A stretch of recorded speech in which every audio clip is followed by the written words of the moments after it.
이제 옥중 비망록 그 내용이 언론에 이제 일부 나오기는 했으나 뉴탐사는 오늘 전체 다를 지금 이제 공개하겠다고 얘기를 했어요.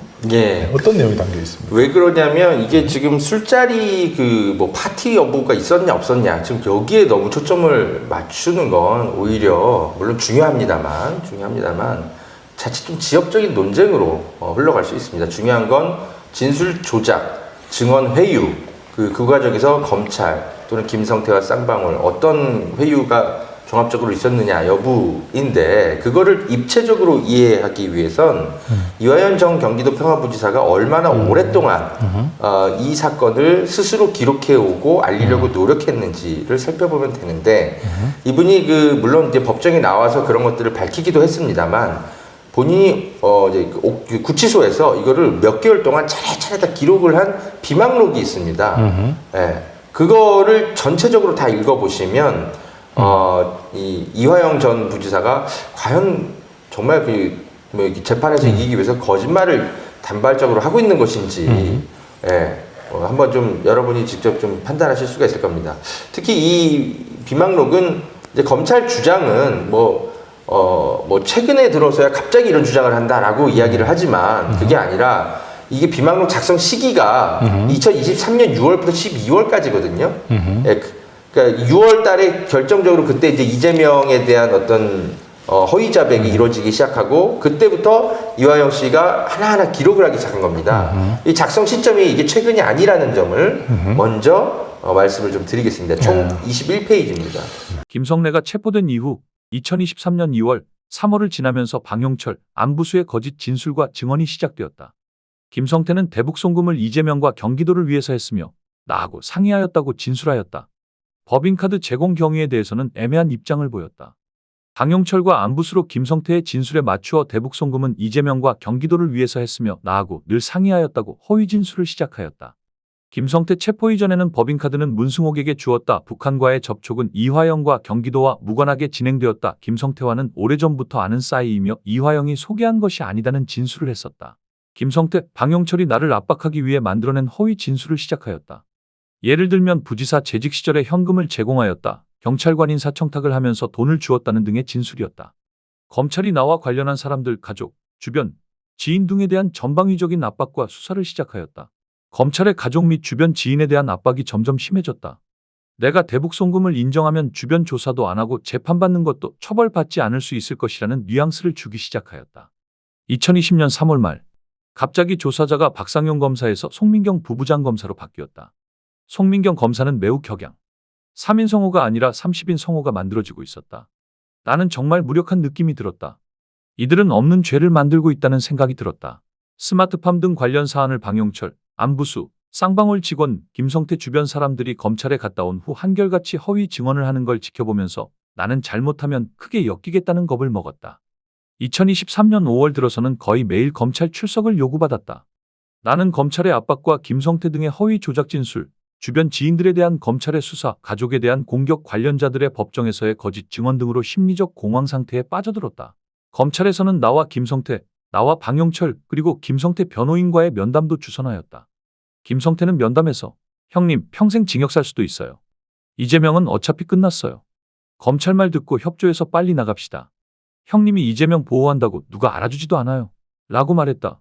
또 어차피 이재명은 구속되지 않아요. 민주당 국회의원들이 체포동의안에 동의하지 않을 거예요. 이재명이 불구속으로 재판받으면 재판이 오래 걸릴 거예요. 시간이 흐른 뒤 상황이 달라졌을 때 똑바로 얘기하면 되잖아요. 그러니 지금은 검찰이 하자는 대로 협조해서 빨리 나가는 것이 제일 중요해요. 검찰에서는 방용철과의 면담도 여러 차례 주선하였다. 방용철은 김성태 회장님 말이 맞아요. 우리는 이미 결정했어요. 부지사님 혼자 못 버텨요. 만약 협조하지 않으면 더 많은 혐의를 뒤집어 씌울 수도 있어요. 협조하면 저도 부지사님이 잘 되도록 법정 증언을 할게요. 등의 발언을 하였다. 2023년 5월 당시 검찰에 출석하면 김성태, 방용철은 거의 매일 검찰에 나와 있었다. 1313호실 앞에 창고라는 명패가 붙은 방에 제법 큰 회의용 테이블이 있었고 그 방에서 그들은 거의 매일 세미나를 하듯이 말을 맞추었다. 그 자리에는 구속되었다가 석방된 쌍방울의 직원들 여러 명이 와 있었고 김성태, 방용철의 심부름을 하는 것 같았다. 검찰은 조사받으러 온 나의 지인과의 면담도 주선하였다. 검찰에서 비교적 자유로운 분위기에서 만나 얘기를 나누었다. 나는 내 주변 지인에게 검찰이 구속영장을 청구할 것이라는 내가 협조하지 않으면 압박에 엄청난 압박과 고통을 느꼈다. 급기야 2023년 5월 19일에 신명섭 국장이 구속되었다는 소식을 듣고 더 이상 내가 버티기 힘들다는 생각을 했다.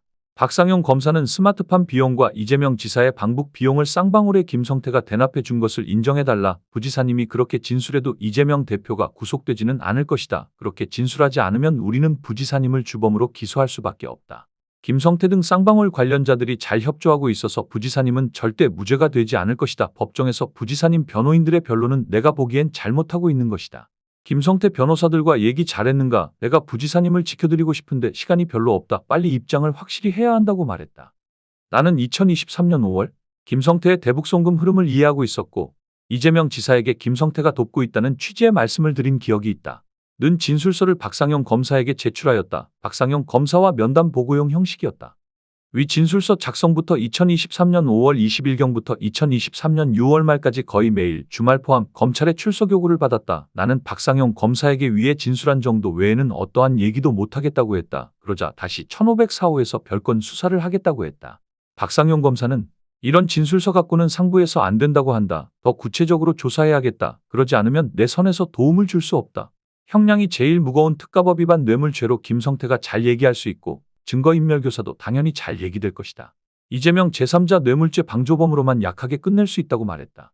박상용 검사는 부지사님 보세요. 지금 검찰에 협조한 쌍방울 직원들 다 석방되고 있잖아요. 검성태 동생도 1년 6개월 구형할 것을 6개월로 낮춰서 구형했잖아요. 박모 등은 집행유예로 다 나갔잖아요. 방용철도 보석 신청하면 나가게 할 겁니다. 김성태 동생도 보석으로 나갈 거예요. 이재명 대표는 백현동 건으로 확실히 처벌될 거예요. 부지사님 진술로 이재명 대표가 구속되지는 않을 것입니다. 라고 얘기하며 나에게 좀 더 확실한 진술을 요구했다.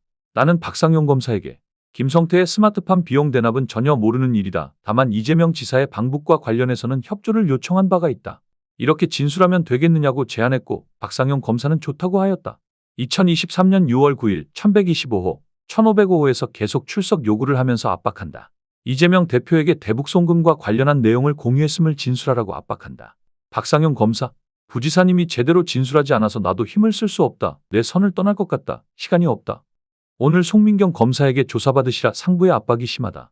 2023년 6월 12일, 6월 11일 일요일에도 1125호, 1505호에 출석 요구가 있었다. 압박과 회유를 동시에 하고 있다. 엄청난 스트레스를 받는다. 1504호 송민경 검사실에 출석하였다. 설주환 변호사가 출석하지 않았다. 설 변호사는 나와 상의 없이 일방적으로 변호인 사임계를 제출하였다고 한다. 이전에 무언가 정리해놔서 확실하게 진술할 것을 나한테 요구하였으나 따르지 않았다. 설주환 변호사 출석 없이 송민경 검사로부터 조사를 받았다. 12회차 조서를 작성하였다. 설주환 변호사, 검찰에 약속한 진술로는 오늘 진술이 약해 보인다. 좀 더 명확하게 진술하는 게 좋겠다. 나는 설주환 변호사의 입장을 잘 이해할 수 없었다. 송민경 검사에서 다시 박상용 검사로 바뀌었다. 나는 박상용 검사와 결정을 보아야겠다고 생각했다. 서땡땡 변호사가 내가 조사받는 1313호 검사실로 변호인으로서 조력을 주기 위해 찾아왔다. 박상용 검사는 서땡땡 변호사를 민주당에서 내 진술을 막으려고 보낸 변호사로 오해하였다.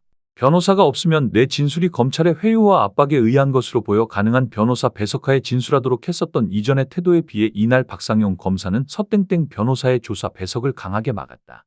서땡땡 변호사, 선임계를 지금 내면 될 것 아닌가? 왜 변호인의 정당한 권리를 막고 있는가? 인권위 등에 제소할 것이다. 결국 나는 서땡땡 변호사의 조력을 받지 못한 채 13회차 조서를 작성하였다. 이재명 대북송금 조작 사건 1. 검찰 고위직 출신의 변호사를 박상용 검사가 연결하여 만났다. 1313호실의 검사 사적 공간에서 면담이 진행되었다. 이 변호사는 검찰 고위직과 약속된 내용이라고 나를 설득하였다. 김성태의 진술을 인정하고 대북송금을 이재명을 위해서 한 일이라고 진술해주면 재판 중인 사건도 나에게 유리하게 해주고 주변 수사도 멈출 것을 검찰에서 약속했다는 것이다. 이 변호사와는 검찰의 주선으로 몇 차례 더 면담을 하였다. 2023년 6월 15일 설주환 변호사도 검찰에 나오지 않았고 해서 조사받기를 거부했으나 박상용 검사가 완강한 자세로 조사를 받아야 한다고 했다. 박상용 검사는 변호사가 없는 상태에서 이재명 대표에 대해 불리한 진술 조서를 받는 것을 초기에는 부담스러워하였다. 그러나 이때쯤부터 무언가에 쫓기듯이 변호인 없이도 조서나 의견서를 받자고 채근하였다. 결국 14회차 조서를 작성하였다. 2023년 6월 16일 이한희 변호사가 참여한 가운데 15회 진술 조서를 작성하였다. 박상용 검사는 이한희 변호사가 옆에서 함께 듣는데도 아무렇지도 않게 내게 여러 가지 거래성 제안을 하였다. 나는 이한희 변호사에게 내가 어느 정도 진술을 해야 이재명 대표에게 피해가 가지 않겠냐고 물으며 박상용 검사의 조사에 응해야 했다. 2023년 6월 18일 일요일임에도 박상용 검사가 출석을 요구하여 이한희 변호사 참여하에 16회 진술조서를 작성하였다. 내가 박상용 검사에게 조사를 받을 때에는 항상 김성태, 방용철 쌍방울 직원 2, 3인이 검사실 앞에 창고라고 쓰여진 공간에 모여 있었다. 일요일 등 식사를 배달하여 먹어야 할 때에는 쌍방울 직원들이 외부에서 사들고 오는 것 같았다. 육회 비빔밥, 연어 요리 등을 먹었다. 박상용 검사가 나에게 빨리 협조적으로 진술을 마무리하고 맛있는 것을 먹으면서 파티를 한번 하자고 얘기했다. 2023년 6월 30일 나는 지난 6월 22일 18회 조서로 검찰에 충분히 협조하였다고 생각하였다. 그러나 박상용 검사는 6월 22일 이후에도 지속적으로 검찰 출석을 요구하였다. 6월 28일에는 이전 진술로는 부장검사와 상부가 만족할 수 없다고 한다며 이재명에게 보고하였다는 보다 구체적 정황을 진술할 것을 요구하였다. 박상용 검사, 이 상태로는 상부에서 동의할 수 없다고 한다. 무언가 확실하게 이재명이 연결되어야 당신이 주범이 아닌 종범이 될 수 있다. 처벌도 훨씬 가볍게 받을 수 있다.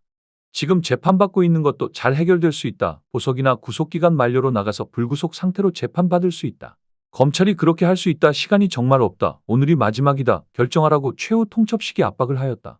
나는 도대체 무엇을 더 구체적으로 진술하여야 하느냐고 반문했다. 박상용 검사는 조사 과정을 공유하고 있다는 김영남 부장검사에게 다녀오더니 보고일자와 상황을 특정해서 진술하라. 박상용 검사, 이재명 지사가 보고를 받은 후 알았다고 표현하지 않았느냐. 이 부분이 꼭 들어가야 한다. 기왕에 인정한 것, 스마트팜 부분도 화끈하게 인정하라. 그러면 이 사건 전체에서 부지사님의 비중은 정말 작아진다. 김성태의 증인 신문을 앞당겨 실시하겠다. 이 조서를 7월 중에 법원에 내면 부지사님은 증거채택에 즉각 동의해 주어야 한다. 증거채택에 동의해주면 김성태의 증언도 달라질 수 있다. 박상용 검사가 7월까지는 일단락해야 한다고 했다. 이재명 대표의 국회 일정과 관련이 있어 보였다.